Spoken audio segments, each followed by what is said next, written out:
Hello everybody and welcome to story time. I'm going to continue with the penguin who wanted to find out, and we're on to our next chapter. This chapter's called Pup.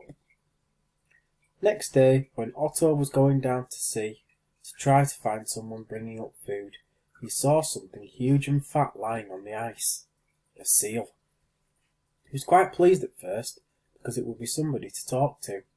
But as he got nearer, Otto could see that the seal was spotted. What had Claudius said? Spotted seals might be leopard seals, and they are dangerous. This one didn't look very dangerous. He was so fat he could hardly move, and he was playing a sort of rolling game with himself. And then he saw Otto and waved a flipper. Otto thought he knew that face. He kept moving. Sure enough, it was the pup he had seen before with Claudius, but he was very, very much bigger now. Otto stopped a little distance away from the seal.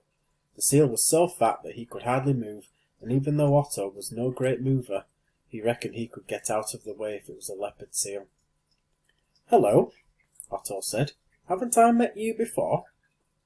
"You've passed me before. You didn't talk to me," said the seal. "I'm sorry," Otto said. "I was with Claudius and he was in a hurry. He was hungry." "That sounds like my mother," said the seal. "She taught me to catch fish and look after myself, so now she's gone back to sea to feed herself again. She's got terribly thin. Her bones were sticking out." "I can't say the same for you," said Otto.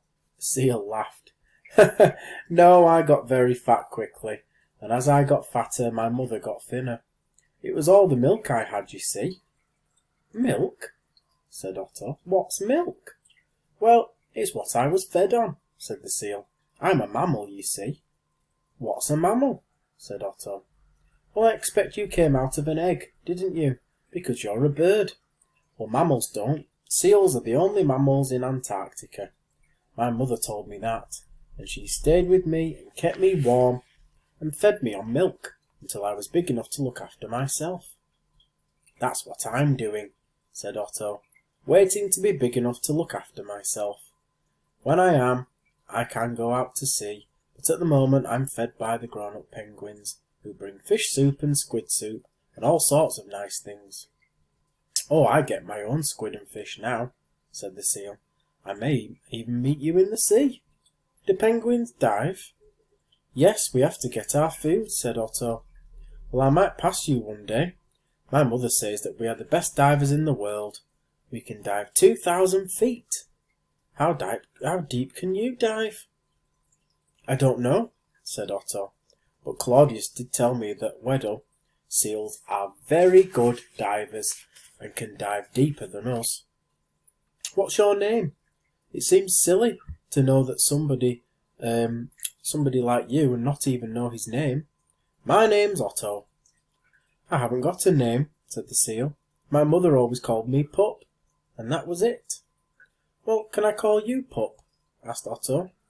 "Yes, Otto, you do that," said Pup. "Now, I want to ask you something. Have you got any teeth?" "Teeth?" said Otto. "No, I don't think so. What are they?" Pup opened his mouth and showed Otto his teeth. "I need them," he said. "You see, when it's very cold I come up to the sea and I find ice over my head. I have to get air to breathe, and so I have to bite and bite the ice until I've made a breathing hole." "Oh, I've seen those," said Otto. "Just holes in the ice." "That's right," said Pup. "Well, that's what I have teeth for, because I have to breathe. It's hard work, though, if the ice is very thick." "Yes, your teeth do look as if you've been using them a lot," said Otto. "They're all sort of flat at the top. But then I don't know what they should look like anyway." "So you've been to the sea? Is it fun?" "Oh yes," said Pup. "I love it. And it's full of food. My mother taught me bit by bit how to catch shrimps and krill and squid, but now I can catch fish as well. She taught me everything I need to know. I do miss her." "I miss Claudius too," said Otto. "He taught me all I know, but he had to go to sea to feed before I had finished growing up." You were lucky to have your mother until you'd finished growing up. Anyway, I better stop talking and go down to the beach, otherwise there won't be any food left for me. All the other chicks will have got it. I'll come with you, said Pup. It's time I got back to the sea too. The sea's warmer than the ice. Really? Said Otto. Yes, said Pup. So they went down to the beach together, although Otto had been very patient because Pup was so fat and slow. And when they got there, Pup waved a flipper and disappeared into the sea, and Otto found an auntie to feed him. On the way back to the rookery, Otto thought to himself, I wish I were a seal. Penguins do take a long time to grow up, but I suppose I'll get used to it. And that's the end of that chapter for today. Hope you enjoyed it. See you next time. Bye.